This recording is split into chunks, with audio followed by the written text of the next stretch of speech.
تمام دیکھنے اور سننے والوں کو السلام علیکم۔ زندگی بھر کام آنے والی بہترین باتیں۔ پانی وہاں سے پیو جہاں سے گھوڑا پیتا ہے، کیونکہ نسلی گھوڑا ناپاک پانی نہیں پیتا۔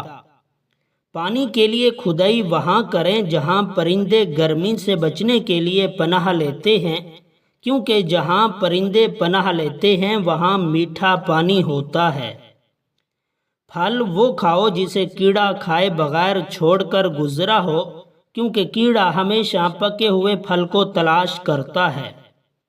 اپنا دماغ قوی رکھنا چاہتے ہیں تو سونے سے پہلے اپنے پاؤں کے تلوے پر تیل کی مالش کریں۔ سونا ہے تو چارپائی وہاں بچھاؤ جہاں بلی سوتی ہے، کیونکہ بلی ہمیشہ پرسکون جگہ کا انتخاب کرتی ہے۔ کسی انجان جگہ میں رات گزارنی ہو تو قبرستان میں سو جائیں، کیونکہ قبرستان ڈاکوؤں اور قاتلوں سے محفوظ ہوتا ہے۔ اونٹ کا گوشت دہی کے ساتھ کھاؤ، کبھی دماغ کا کینسر نہیں ہوگا۔ دل کی نالیاں صاف کرنی ہو تو چقندر کو دہی کے ساتھ کھاؤ۔ چہرے پر زیادہ خشکی رہتی ہو تو دہی میں 2 دانے چنے پیس کر روز لگائیں۔ اگر آپ اپنے جگر کو بہترین رکھنا چاہتے ہیں تو بازاری کھانا اور فاسٹ فوڈ بند کر دیں۔ لیموں چاٹ لو، نیند اچھی آئے گی۔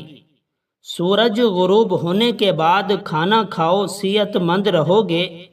آنکھوں کے آگے اندھیرا چھا جاتا ہو یا چکر آتے ہوں، سر کی خشکی ہو یا بھول جانے کا مسئلہ ہو تو ناف میں زیتون کا تیل لگایا کریں۔ فالج کے مریض افراد روزانہ شام 4 بجے ادرک کا قہوہ ضرور پیا کریں۔ رات کو کھانے کے بعد تھوڑا سا گڑ چوس لیا کرو، انشاءاللہ زندگی بھر بد ہضمی نہیں ہوگی۔ زیادہ نیند لینے سے موٹاپا گھیر لیتا ہے۔ دودھ میں میٹھا ڈال کر پینے سے ہڈیاں کمزور ہو جاتی ہیں۔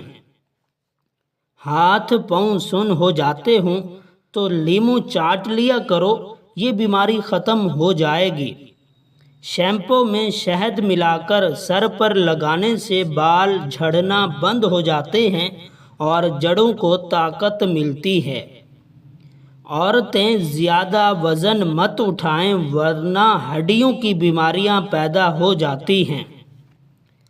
جن لوگوں کی شوگر بہت تیز ہو جاتی ہو وہ کسی بھی پھل کا جوس استعمال نہ کریں۔ موٹے لوگ اپنا وزن کم کرنے کے لیے لیموں کا اچار کھایا کریں، اس سے موٹے لوگوں کو بہت فائدہ حاصل ہوگا۔ سیاہی کے داغ پر نمک لگا کر رگڑ دینے سے داغ دور ہو جائیں گے۔ بال زیادہ جھڑتے ہیں تو ناریل کھائیں۔ شملہ مرچ کھانے سے کینسر نہیں ہوتا۔ چہرے پر پیاز کا رس لگانے سے چہرے کے داغ دور ہو جاتے ہیں۔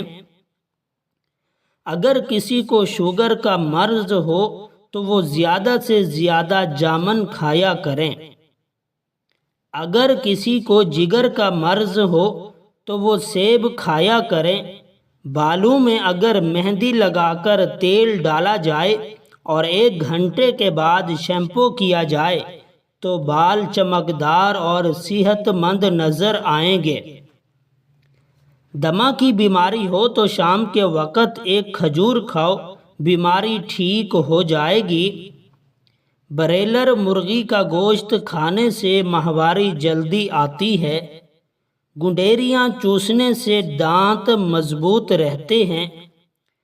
عمر بڑھتی جا رہی ہے، جوڑ اور پٹھے کمزور ہوتے جا رہے ہیں تو رات کو سوتے وقت چند دانے بادام بھگو کر صبح و نہار منہ چھلکا اتار کر کھاؤ۔ عمر بھر جوڑوں کی کمزوری نہیں ہوگی، پٹھے مضبوط رہیں گے۔ گرمی کے موسم میں اپنے تکیا میں کافور رکھنے سے تکیا ٹھنڈا رہتا ہے اور کھٹملوں سے بھی حفاظت ہوتی ہے۔